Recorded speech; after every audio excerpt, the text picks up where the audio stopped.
Bonsoir Internet.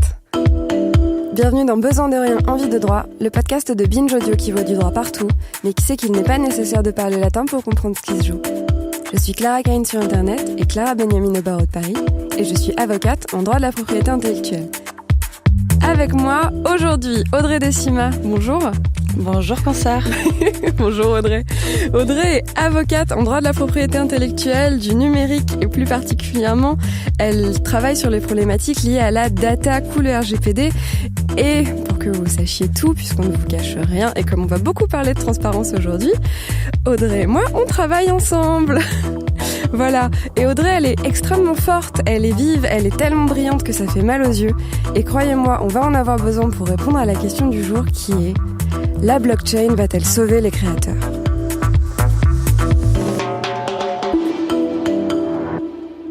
Quand on parle de blockchain, la première chose qui vient à l'esprit, c'est la crypto-monnaie, c'est le Bitcoin. Donc, très rapidement, les premières promesses du Bitcoin, c'était que ça consiste en un outil d'échange non régulé et non surveillé par une entité étatique ou une corporation géante. On est bien avancé. L'idée, en fait, c'était de créer une monnaie régulée par les gens et par le chiffrement, et ce qui aurait permis, du coup, d'augmenter la confiance en la monnaie dans une période de défiance, puisque les premières tentatives et expérimentations liées à la blockchain datent de 2008, en pleine crise économique et bancaire, où l'idée avait été de créer une alternative à ce système bancaire avec la monnaie numérique, le Bitcoin. La blockchain et le Bitcoin ont été développés par un internaute inconnu qui se présentait sous le pseudo de Satoshi Nakamoto. Mais alors, qu'est-ce que c'est la blockchain, puisqu'on vient un peu de parler de Bitcoin et de choses comme ça ? Sachez que si vous êtes en train de prendre peur, lors de la préparation de cette émission, la réaction de tous les gens à qui on en a parlé avec Audrey a été unanime. Génial, je vais enfin comprendre de quoi ça parle. Alors bienvenue pour comprendre avec nous qu'est-ce que c'est la blockchain. Aujourd'hui, on fait preuve d'une ambition sans limite, puisqu'on est sûr, on est persuadé qu'à la fin du podcast, vous aurez à peu près compris de quoi ça parle. Alors, pour commencer, une définition qui est donnée par Blockchain France de c'est quoi la blockchain ? La blockchain est une technologie de stockage et de transmission d'informations transparente et sécurisée et fonctionnant sans organe de contrôle. On est bien avancé. Et pour préciser un peu ce dont on va parler aujourd'hui, puisque le titre est « La blockchain va-t-elle sauver les créateurs ?», aujourd'hui on vous parle de comment la blockchain n'est pas exclusivement un outil monétaire, un outil qui sert à la monnaie, un outil qui sert à gérer des problématiques de valeur et d'argent. On va essayer de parler de en quoi la blockchain est liée à la propriété intellectuelle. Et qu'est-ce que c'est la propriété intellectuelle ? Alors déjà, c'est mon métier. Et la propriété intellectuelle, c'est le domaine qui comporte l'ensemble des droits exclusifs accordés sur des créations intellectuelles. Et ça comporte deux branches. D'abord, la propriété littéraire et artistique, c'est-à-dire la musique, les films, les tableaux, les livres. Et ensuite, la propriété industrielle, pour faire très simple, c'est les brevets et les marques. Si jamais ça vous intéresse particulièrement, on avait pas mal parlé de définition de la propriété intellectuelle dans notre épisode sur la destruction des œuvres d'art. Et avant de commencer pour de vrai, avant de plonger dans le vif du sujet, je vais vous donner une petite information qu'il pourrait être utile de garder dans un coin de la tête. C'est que quand on parle de propriété littéraire et artistique, donc musique, cinéma, livres, la protection de ces créations est simplement accordée du fait de leur création. C'est-à-dire que la création est automatiquement protégée dès qu'elle est créée. À l'inverse, en termes de propriété industrielle, donc principalement les marques et le brevet, il faut faire protéger sa création, on la dépose et on obtient en contrepartie un titre de propriété, et en France ça se fait auprès de l'INPI, qui est l'Institut national pour la propriété intellectuelle. Alors c'est bon, j'ai fini de parler toute seule. Maintenant on va reprendre tout doucement, puisque la définition est un peu dense. Qu'est-ce que c'est la blockchain avec Audrey, on t'écoute. Alors, je vais reprendre ta définition de la blockchain et celle de Blockchain France. La blockchain est une technologie de stockage et de transmission d'informations transparente, sécurisée et décentralisée. Alors, c'est parfait parce que on a donné une réponse, on a posé 7 questions. C'est bien un truc d'avocat, ça. Reprenons en détail, on va aller étape par étape. Tout d'abord, qu'est-ce que c'est une technologie de stockage et de transmission de l'information ? Alors ça va être nécessairement une application connectée à Internet, à un réseau, et qui va relier à travers ce réseau toute une communauté de personnes, d'internautes, qui vont faire vivre cette blockchain. Les mineurs d'un côté, qui sont en fait comme dans Blanche-Neige. Voilà, avec leurs petites pioches tous les matins qui se lèvent et qui vont miner la blockchain, et les utilisateurs de l'autre. Donc les mineurs, eux, la font fonctionner, les utilisateurs s'en servent juste. On développera un petit peu plus loin, je crois, ce que c'est les mineurs. C'est ça. Mais attends, du coup, tu dis que c'est un site internet, que ça se passe sur internet, mais c'est-à-dire, est-ce que moi je peux me connecter? Est-ce qu'il y a une adresse? Est-ce qu'il faut aller sur le dark web? Est-ce que je vais être fiché S? Comment ça marche? Il y a plusieurs adresses, oui, tout le monde peut se connecter parce que la blockchain est consultable, c'est public, c'est complètement accessible, on peut y trouver toutes les opérations qui s'y sont jouées et également toutes sortes d'informations sur les personnes, même si on n'est pas clairement identifié, c'est à travers un pseudo qu'on peut s'y connecter. C'est pas que du dark web, même si effectivement il y a eu une instrumentalisation par certaines personnes mal intentionnées, puisque justement ce côté un petit peu anonyme, pseudonyme permettait aux gens de pas d'opérer, de réaliser des transactions sans être vus et sans être pris. Donc ça a été utilisé à cet escient-là. Ouais, d'accord. Si on comprend bien, cette technologie de stockage et de transmission de l'information, elle fonctionne grâce à des algorithmes crypto. Qu'est-ce que c'est des algorithmes crypto? Alors, un algorithme cryptographique, c'est une formule mathématique ou informatique qui va permettre le chiffrement de données.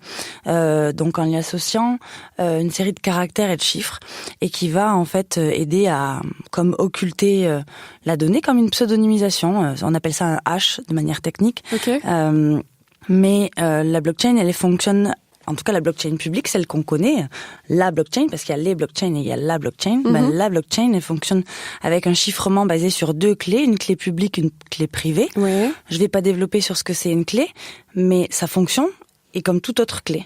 C'est de déverrouiller ce chiffrement, de déverrouiller un codage. D'accord, oui. Alors, si vous êtes des giga experts de la blockchain, on va laisser de côté un peu les blockchains privées, les blockchains publiques, la blockchain, les blockchains. Qu'est-ce que c'est une clé? Qu'est-ce que c'est un algorithme?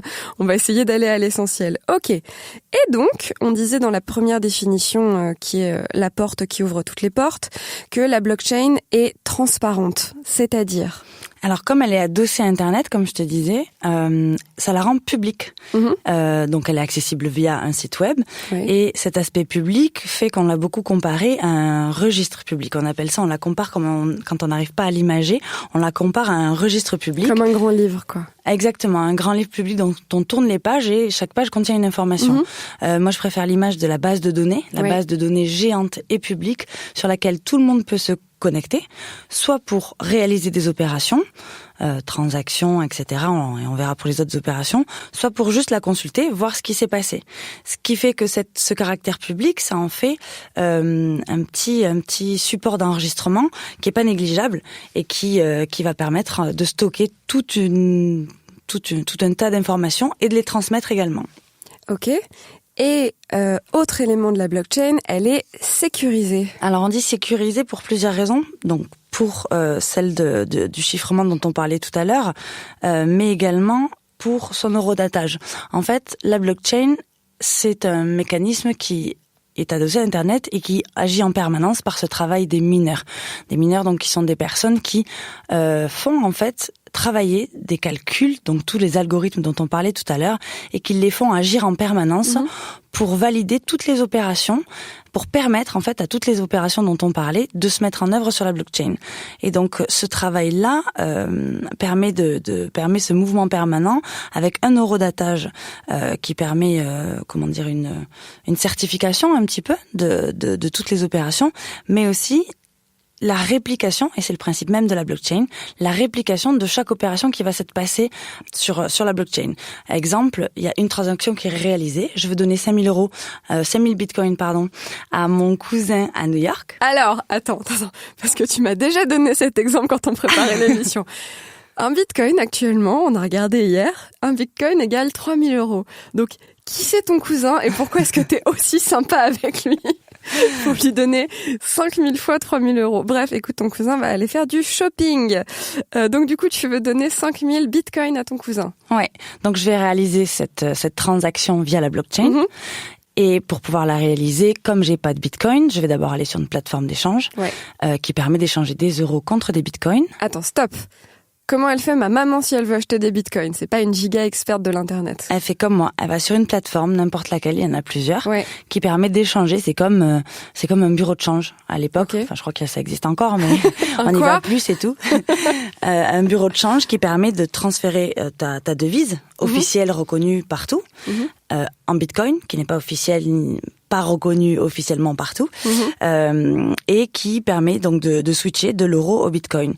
De là, tu as une sorte de porte-monnaie virtuelle. Le bitcoin étant nécessairement adossé à la blockchain, ce porte-monnaie, plein ou pas, tu peux le dépenser sur la blockchain, c'est-à-dire sur toutes les applications qui seront intégrées ou adossées à la blockchain.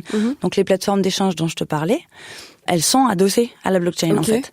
Donc tu vas sur cette petite plateforme, tu fais ton échange euro-bitcoin. Et là, tu fais ta transaction pour envoyer. Donc là, tu peux donner les 5000 bitcoins à ton cousin, qui est toujours vraiment extrêmement chanceux. Ok, donc maman, j'espère que tu as tout bien noté sur comment acheter des bitcoins. Comment dépenser 5000 surtout. C'est ça. Et sur le fait que c'est une monnaie extrêmement volatile, donc on va faire attention, puisque voilà, hier on a regardé que un bitcoin actuellement, ça vaut, donc on est le 29 janvier, voilà c'est ça, ça vaut 3000 euros, mais alors tu me disais qu'il y a quelques mois, ça en valait beaucoup plus.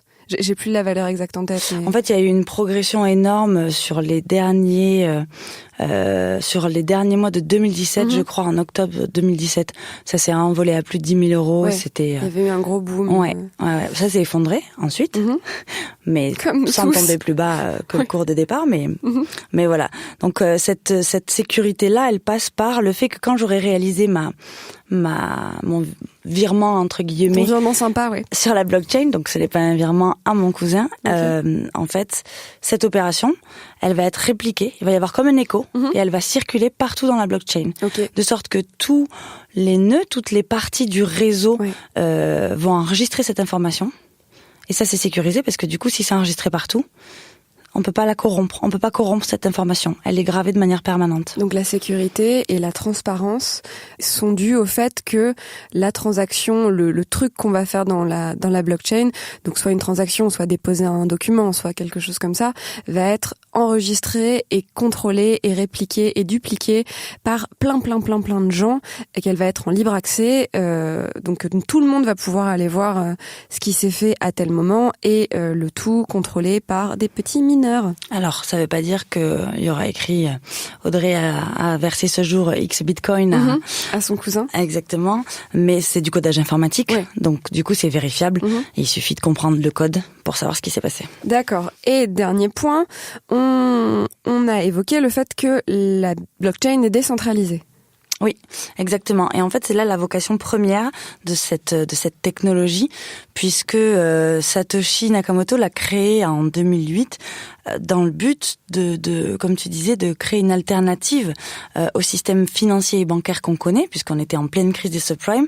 Et donc, pour lui, c'était vraiment cette vocation enfin pour lui, pas que pour lui, parce que c'est nécessairement une communauté qui a derrière ça, parce qu'il faut plein de mineurs, comme on disait, pour la faire vivre, cette blockchain. Mais vraiment, la vocation de cette communauté, c'était de mettre en œuvre un système complètement alternatif qui permet de se passer d'intermédiaires. Là, qui c'est qui est visé comme intermédiaire? Les intermédiaires étant? Les banques. Les banques, ok. Et pour finir sur cette définition en 275 points, on évoquait le fait que ce sont des mineurs qui font fonctionner la blockchain et qui en assurent la transparence et la sécurité, et notamment parce que comme ils sont pleins, le fait qu'il y ait beaucoup de personnes qui interviennent, ça assure la transparence et la sécurité, puisque l'info est contrôlés et certifiés par tout un tas de gens. Mais ces mineurs, est-ce que ils opèrent ces opérations de sécurisation et de vérification juste du fait de leur grandeur d'âme? Non, ils sont rémunérés pour ça. Et ils sont rémunérés en bitcoin. Ils sont rémunérés en fait en fraction de bitcoin quand ils font des choses pour certifier des opérations dans la bitcoin, dans la blockchain. Ok, écoutez, ça y est, on est de l'autre côté. On a fini la grande définition, donc on espère que vous avez commencé à y voir un peu plus clair. Et maintenant, on va essayer de voir en quoi est-ce que ça s'applique pour les créateurs. Quand on dit créateur, c'est pas uniquement des créateurs de mode, c'est toute personne qui crée des trucs. Et donc du coup, une personne qui crée des trucs, excusez-moi, c'est vraiment absolument fin comme façon de le dire, mais ça va être, pour aborder, ce terme créateur va couvrir autant un inventeur qui va avoir un brevet, que quelqu'un qui va créer une marque, que quelqu'un qui va composer une chanson, ou alors plusieurs quelqu'un d'ailleurs, ou alors quelqu'un qui va écrire un livre, ou voilà. Donc c'est toute personne qui va créer quelque chose d'immatériel, qui va faire une création immatérielle. Comment est-ce que la blockchain va pouvoir s'appliquer à lui et être bénéfique à lui? Parce que pour l'instant, effectivement, on envisage plutôt les applications financières. Mais le champ d'application possible est beaucoup plus large. Et notamment, il s'applique de façon assez pertinente et assez cohérente au monde de la création. Audrey, tu nous expliques un peu? Justement, cette base de données géante et publique dont on parlait en début, elle permet d'enregistrer toutes sortes d'informations. Toutes sortes. Toutes. Et il suffit de la coder informatiquement. Donc, l'enjeu là de la blockchain sur la propriété intellectuelle, il est énorme parce que c'est créer une base de données qui recenserait, par exemple, qui serait susceptible d'enregistrer toutes sortes de créations, inventions, œuvres, etc. Quel qu'en soit, voilà, le mérite ou l'utilité que ça pourrait avoir. Donc, ce qui est intéressant, c'est de voir que cet enregistrement irréversible et infalsifiable qui est possible sur la blockchain, il peut être utilisé en propriété intellectuelle et permet d'enregistrer, voilà, une création faite par une personne X ou par plusieurs personnes. Quand tu dis qu'il faut simplement encrypter et coder ce qu'on veut protéger, ce qu'on veut déposer dans la blockchain, on est d'accord que t'as pas dit ça du tout? Si, ok. Oui, tu vois, c'est pour ça que je reprends. En fait, je vais me permettre de préciser, ça veut pas dire que vous, devant votre ordinateur, il va falloir faire Mr. Robot. Il y a des plateformes qui servent à ça, en fait. Il y a notamment blockchain.com, où on peut aller et on peut prendre son je sais pas moi, la marque ou le logo qu'on a créé, ou alors la chanson qu'on vient de composer, et la déposer. Voilà, vous n'aurez pas à d'abord commencer par 2 ans à l'école 42. Non, c'est pas ça? Dis-moi. On peut pas la déposer en direct sur blockchain.com. Par contre, on a créé toutes sortes d'applications adossées à blockchain.com, la blockchain, et qui permettent ce dépôt-là. Mais n'allez pas tout de suite sur blockchain.com en mettant votre PDF dessus, ça marchera pas. Sinon, vous appelez Maître Décima et puis elle pourra vous assister. Voilà. N'est-ce pas? Ok. Est-ce qu'il y a d'autres façons dont la blockchain peut être utilisée pour la propriété intellectuelle? Alors voilà, pour dérouler un petit peu la pelote, ça va être ça, c'est cet enregistrement irréversible et infalsifiable. Il permet, en gros, de prouver qu'une création existe, mais pas que ça. On le voit souvent, toi et moi, en propriété intellectuelle. Tous les jours. C'est que les auteurs ont besoin de prouver qu'ils sont titulaires des droits sur leur création. Et qu'ils l'étaient avant les autres. Et qu'ils l'étaient avant les autres. La création, encore une fois, quelconque. Ça peut être un dessin, comme un sac à main, comme peu importe. Et en fait, cet enjeu-là, il devient probatoire. C'est-à-dire qu'en cas de conflit, qui peut très facilement déraper en contentieux, on va avoir un mode de preuve. Qu'est-ce que c'est un contentieux? Un contentieux, c'est quand toi et moi, on va devant le tribunal, on dit on n'est pas d'accord. Non, on n'est pas d'accord. C'est mon client qui a raison. Non, c'est le mien. Est-ce qu'en France, on peut dire objection, votre honneur? Non. J'étais si déçue quand je l'ai appris, tu sais, le 2e jour de la fac de droit. Comment ça? Toute une vocation qui s'effondre. Et c'est bien, on arrive vraiment à se concentrer sur le sujet. Et donc du coup, oui, la blockchain peut présenter un enjeu probatoire, puisque comme il va être possible d'enregistrer à la seconde près à quel moment est-ce que cette création... dans l'enregistrer à la seconde près, vous allez pouvoir avoir un horodatage, un tampon indélébile, sécurisé, infalsifiable, qui dira le 8 janvier à 19h53, Clara Benjamin ou Audrey Décima a déposé la super chanson qu'elle a composée dans sa chambre, et ce coup de tampon-là, il est permanent, c'est un tatouage. Donc ce tatouage vous permet de prouver très facilement que cette création, elle était à vous avant, et qu'elle était à vous à ce moment-là, au moment de l'horodatage. Ok, donc maintenant qu'on a parlé de l'enjeu probatoire, est-ce qu'on parlerait un peu de contrat? Oui. Ouais, parce que c'est l'autre enjeu de la blockchain qui, encore une fois, si on y adosse certaines applications ou qu'on intègre un certain code informatique particulier, le code des smart contracts en fait, c'est un code open source, c'est ouvert à tous. Wow. doucement. Alors le smart contract qui est adossé sur un code open source, c'est-à-dire? Alors smart contract, c'est juste un contrat, mais qui est intelligent. Exactement. Okay. J'ai toujours été bonne en anglais, non? Non, j'ai toujours été bonne pour expliquer aux gens ce qu'ils venaient de dire. C'est l'équivalent informatique du contrat. En fait, c'est un protocole informatique. C'est une véritable création non juridique mais informatique, et qui va pas nécessiter l'intervention d'un tiers pour être réalisé. Okay. Donc en fait, c'est un peu comme un code d'exécution automatique, c'est un contrat qui est enregistré informatiquement et qui s'auto-exécute.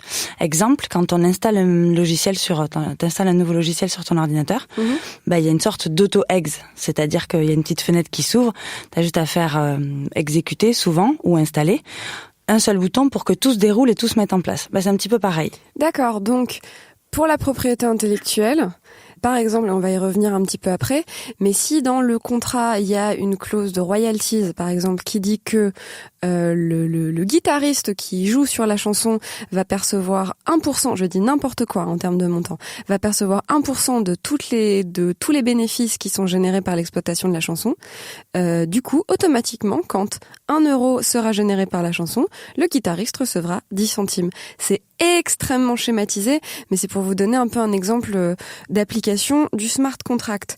Reprenons un peu calmement, mais c'est un accompagnement notamment global du développement d'une création ou du développement d'une politique recherche et développement. Par exemple, si jamais vous créez une marque, que ça prend du temps, qu'il faut que vous cherchiez pendant un certain temps exactement à quoi va ressembler votre logo par exemple, et que vous allez développer plein de logos différents, et en fait la blockchain vous permet d'horodater très facilement chaque étape de la création de votre logo. Vous n'aurez pas à aller à l'INPI à chaque fois pour déposer 14 logos, en plus ça coûte 210 € à chaque fois, c'est ça normalement à l'INPI ? Oui, c'est ça. La blockchain va vous permettre de faire un horodatage très simple de toutes les étapes de votre logo. Je prends l'exemple du logo parce que c'est très facile. Donc au début, il sera rond et rouge, ensuite il sera rond et orange, ensuite il sera plutôt ovale. Voilà, ça vous permet d'enregistrer toutes les étapes, et ce qui permettra d'avoir des dates de preuve et des dates certaines en cas de problème ultérieur sur la propriété du logo. Donc ça permet d'avoir une date certaine. C'est très important, c'est un des enjeux centraux, c'est d'avoir une date certaine, et notamment sur les étapes de création de votre création. Excusez-moi, c'est absolument clair comme formule, mais si vous composez une chanson, vous pourrez d'abord mettre une version intermédiaire, une version pas finie, etc. Voilà, c'est vraiment, ça vous permet de protéger chaque étape du développement de votre création. Ensuite, comme on l'a dit, ça permet de simplifier la gestion et le paiement des droits d'auteur aux artistes et la répartition des royalties, notamment par le smart contract, et on y reviendra un petit peu après puisqu'on va faire un petit cas pratique, une petite application.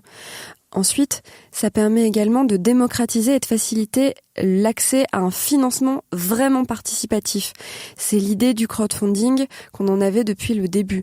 C'est de dire que toute personne, alors ça va être vraiment encore un peu schématique, mais que toute personne peut, si on le lui propose, financer un projet de création, et à n'importe quelle échelle. Et cette fraction de contribution qu'il aura donnée au développement du projet en soutenant financièrement, il pourra ensuite être rémunéré à hauteur de sa participation de façon quasiment automatique dans la blockchain. Comme je vous le disais tout à l'heure, si vous avez investi à hauteur de 1% du budget global, dès qu'il y aura des bénéfices qui seront générés, vous pourrez potentiellement retoucher 1% de ce bénéfice. La blockchain permet notamment d'automatiser tout ça et de faire que ça aille beaucoup plus vite, alors qu'aujourd'hui, de façon assez classique, quand il y a une chanson qui génère 1 euro, ça doit passer par des sociétés de gestion collective type la SACEM.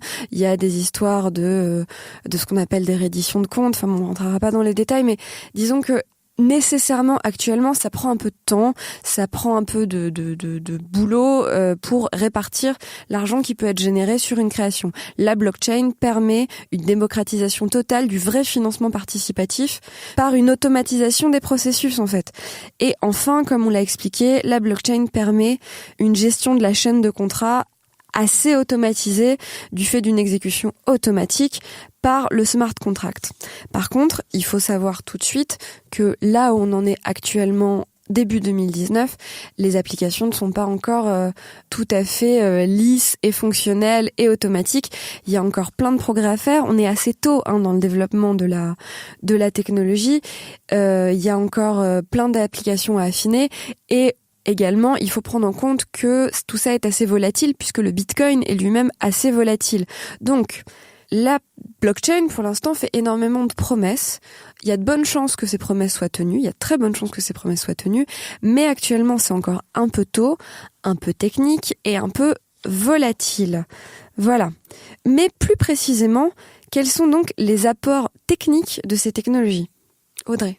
Comme tu l'as dit, il y a ce côté, donc la preuve, le caractère infalsifiable et définitif d'une création qui pourra être enregistrée, sans qu'on puisse la remettre en cause, bien évidemment. Il y a cet aspect financement. Après, ce sont des utilisations et des usages multiples. Mais d'un point de vue technique, la technologie est la même et elle se développe de plus en plus au fur et à mesure que cette chaîne, elle grossit, en fait. Elle grossit comment, cette chaîne ? À force d'opérations réalisées. En fait, quand on parle de chaîne pour imager les maillons. Ouais. Chaque maillon étant un ensemble d'opérations. Ouais. Et donc les maillons s'assemblent entre eux et grossissent au fur et à mesure. D'accord. Et font grossir la chaîne du coup. Donc tous ces intérêts-là, tous ces aspects technologiques permettent d'avoir une multiplicité d'usages et dont un qui va être, comme tu le disais, pour toutes les œuvres dans le cinéma. C'est juste parfait, notamment pour tout ce qui est œuvres de collaboration et œuvres collectives. Après le financement, quand on passe à la répartition, à la fin, une fois que le film est réalisé, une fois qu'il sort en salle, les recettes qu'il génère seront distribuées entre plein de parties prenantes, grâce à ces chaînes de contrats qui auront été conclues en amont, et cette distribution qui va se faire aux auteurs, donc le réalisateur, le scénariste, etc., la boîte de production, le diffuseur, voilà, il y a plein de personnes qui veulent se partager un petit bout de gâteau, ouais. Et donc ça donne lieu à tous des schémas juridiques et des mécanismes financiers et juridiques qui peuvent être assez complexes et lourds à vérifier, qu'ici ils sont rattachés à la blockchain. Et un smart contract. Avec un smart contract. Il y a une exécution automatique. Il y a une exécution automatique, ok. Et l'idée aussi, c'est de se demander si en fait, le fait que désormais, et de plus en plus, et ça va se préciser avec le temps et ça va devenir de plus en plus efficace, le fait qu'on puisse déposer nos créations dans la blockchain et les faire horodater, et donc du coup avoir une date certaine de la création, voire même des étapes de création, la question est que ce mécanisme, ce processus, peut potentiellement rendre tout ce qui existe actuellement, tous les mécanismes de dépôt et de protection, complètement obsolètes. Notamment, il y a le cas de l'INPI en France. C'est très connu. Dès que vous avez une marque, quand vous créez une société ou une petite affaire, vous allez potentiellement avoir envie de déposer votre marque. Et du coup, vous allez aller voir l'INPI pour déposer votre marque. Alors après, vous allez choisir vos classes, etc., etc. On en reparlera peut-être une autre fois. Et on peut se demander si la blockchain, du coup, va rendre toutes ces institutions complètement obsolètes. Eh ben, nous, on pense que non, et c'est pas nous qui le pensons d'ailleurs de façon assez pratique et pragmatique. On pense pas que ça sera le cas, puisque déjà la blockchain donne une date certaine, mais elle ne donne pas un titre de propriété. Là où l'INPI ou l'institution étatique en charge de cette protection va donner un titre de propriété. Quand vous allez à l'INPI pour déposer votre marque, vous repartez avec un titre de propriété de votre marque, alors que la blockchain ne donne pas ce titre de propriété, elle donne juste une date, une heure absolument certaine. De plus, on peut considérer qu'il y a des enjeux un peu de souveraineté et de légitimité du fait que le titre soit donné par une institution nationale et qui du coup est plus légitime de ce fait-là. Donc en fait, l'idée n'est pas de dire que la blockchain va remplacer tous les mécanismes qui existent, mais plutôt qu'elle va venir à titre supplémentaire, qu'elle va être supplétive de tout ça et qu'elle va en fait permettre des nouveaux mécanismes qui renforcent les mécanismes qui existent déjà actuellement. Donc du coup, on aura un dépôt qui sera encore plus fiable, encore plus irréversible, et ça aura effectivement plein d'applications très pratiques quand il y a plein d'auteurs et plein de parties prenantes à qui répartir des rémunérations. Maintenant, on va faire un petit cas pratique. On va essayer de voir comment ça s'applique pratiquement à une création. Moi, j'avais envie de prendre l'exemple d'un film, parce que c'est un peu mon domaine. Et donc du coup, on va aller très vite, mais juste pour que vous compreniez. Dans le processus de création d'un film, au tout début, il va peut-être y avoir un réalisateur ou un scénariste qui est chez lui et qui écrit son scénario. Le scénario, au fur et à mesure de l'écriture, il va pouvoir déposer les différentes versions sur la blockchain et ainsi avoir une date certaine de toutes les étapes de l'écriture de son scénario jusqu'à la version définitive. Après la version définitive, il est encore conseillé d'aller la déposer en France auprès de la SACD, histoire d'avoir notamment un numéro d'enregistrement, ça rassure toujours un peu plus. Ensuite, notre petit scénariste ou notre petit réalisateur, ou les deux, vont avoir besoin de financement. Et la blockchain va leur permettre de rassembler peut-être plus facilement des financements, notamment en trouvant plein de micro-investisseurs. Vous, moi, ma maman, Audrey, notre ingé son Solène, etc., etc. On pourra tous investir quelques euros ou plein d'euros si on a envie dans le financement de ce film, et ça sera du vrai financement participatif puisque la blockchain permettra, comme on l'a vu plus tôt, de répartir les rémunérations, les recettes générées par ce film aux gens qui ont investi de façon quasi automatique dès que ces recettes seront générées. Ensuite, la distribution du film pourra être adossée à la blockchain et par exemple, vous pourrez payer l'équivalent de quelques euros via la blockchain pour voir le film et ces quelques euros seront automatiquement reversés aux auteurs. Donc du coup, on aura une plus grande transparence, un meilleur suivi et une répartition fiable et automatisée des fonds générés et de l'argent généré. Et notamment dans une époque, par exemple, où Netflix ne donne aucun chiffre, on sait jamais, alors sauf là pour Bird Box, mais on sait quasiment jamais quels ont été les chiffres, alors je donne l'exemple de Netflix, mais d'une plateforme de VOD, là ça permettra en direct de savoir combien de fois le film a été vu. Et bien sûr, comme on l'a évoqué un petit peu avant, il reste toujours quelques freins, puisque pour l'instant c'est encore un peu technique, un peu incertain et un peu volatile. Et pour finir, demain, la blockchain, Audrey. Demain, ce sera la même, sûrement, a priori. Ouais. Pas de risque qu'elle implose. Par contre, demain, il y aura une vraie évolution, je pense, dans sa réception dans nos sociétés. Et là, je reviens sur le mode de preuve. En étant avocate, je peux pas me passer de son aspect juridique. Bien sûr, de comment est-ce qu'on prouve quelque chose. Voilà, donc l'aspect juridique de la blockchain dans les enjeux de propriété intellectuelle demain, ça va sûrement se matérialiser par la reconnaissance de la recevabilité de la blockchain, de tout enregistrement fait sur la blockchain, comme mode de preuve dans un contentieux devant un tribunal. Donc c'est-à-dire que, alors recevabilité des modes de preuve, j'arrive. C'est-à-dire que on espère, ou il est bien possible, que demain, après-demain, après-après-demain, en France, on pourra aller devant un juge et fournir un horodatage d'un truc dans la blockchain et ça sera admis comme une preuve par le tribunal. Alors, ça peut même déjà l'être aujourd'hui. C'est seulement que c'est pas écrit dans la loi, mais le juge, comme il a tout pouvoir pour décider si la preuve qu'on lui soumet est acceptable, donc recevable ou pas. Donc ça peut déjà être le cas aujourd'hui. Ça peut. Voilà. Par contre, demain, ça le sera, et ça sera même sûrement écrit dans la loi, puisque en Chine, c'est déjà le cas. Par exemple, depuis septembre 2018... Je devance mes questions. En Chine, donc. En Chine, donc c'est déjà le cas où les tribunaux ont reconnu la recevabilité de tout enregistrement sur la blockchain comme mode de preuve. Dès lors, alors il faut quelques conditions. Il faut que ce soit sorti d'une signature électronique, d'un horodatage certain, et donc là, je vais encore te faire bondir, mais il faut que je le dise, parce qu'il faut vérifier la valeur de hachage. C'est-à-dire... Mon Dieu, j'allais dire, mais non, je ne vais pas bondir. Mais si, ok, j'ai bondi. Ok, la valeur de hachage, je t'en prie, continue. C'est le chiffrement, voilà, c'est la manière dont sont chiffrées les données. Et ça, c'est déjà possible en Chine, aujourd'hui. Ok. Donc, ça sera forcément possible en France demain, d'autant qu'on a déjà les gouvernements qui sont déjà dans cette incitation à l'utilisation de la technologie de la blockchain. C'est-à-dire que notre gouvernement aujourd'hui est plutôt favorable et mène des actions favorables à la blockchain. Exactement. Et qui encourage la blockchain. Exactement. Comment ? Il y a eu 2 ordonnances en 2016 et 2017. C'est quoi une ordonnance ? Tu vois toutes mes dents là. Mon sourire est tellement grand que... Audrey, c'est quoi une ordonnance ? C'est pas une loi, mais presque. Allez, good enough.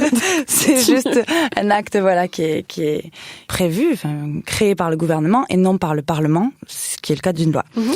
Donc ces 2 ordonnances de 2016 et 2017 abordent justement la question d'un dispositif d'enregistrement électronique partagé, comprendre blockchain, d'une blockchain, donc d'un enregistrement sur la blockchain, à des fins de notification. Et là, ça va concerner seulement des opérations financières. Donc c'est pour ça qu'on peut s'attendre quand même à une intervention donc législative ou réglementaire par le biais d'une ordonnance. On va dire à moyen terme. À moyen terme, d'accord. Donc aujourd'hui, il y a encore principalement des applications, on va dire bancaires, mais tout ce qu'on a évoqué là, plus la façon dont s'impliquent les gouvernements, dont notre gouvernement, nous laisse envisager que toutes les nouvelles applications, c'est pas de la science-fiction, c'est des choses qui vont arriver relativement rapidement. Oui, qui arrivent déjà même, puisque au Ghana, ça existe déjà, ils se servent déjà d'un point de vue public. Oui. L'État se repose déjà sur la blockchain pour certains systèmes d'administration publique, comme le cadastre. Donc le cadastre du pays du Ghana est fait via la blockchain. Exactement, et ils résolvent leurs conflits fonciers en s'appuyant sur la preuve intégrée sur la blockchain. C'est incroyable. Et donc du coup, ça nous permet de penser de façon assez sereine que les usages de la blockchain vont se développer de plus en plus et que tout ce qu'on a évoqué aujourd'hui ensemble, c'est des choses qui vont de plus en plus rentrer dans la pratique. Oui. Ok. Quelque chose à ajouter ? Non. Vive la blockchain. Vive la blockchain. Eh bien, c'était Besoin de rien, envie de droit. Merci de nous avoir suivis sur cet épisode technique sur la blockchain. On espère que ça vous a plu et on se retrouve dans 15 jours.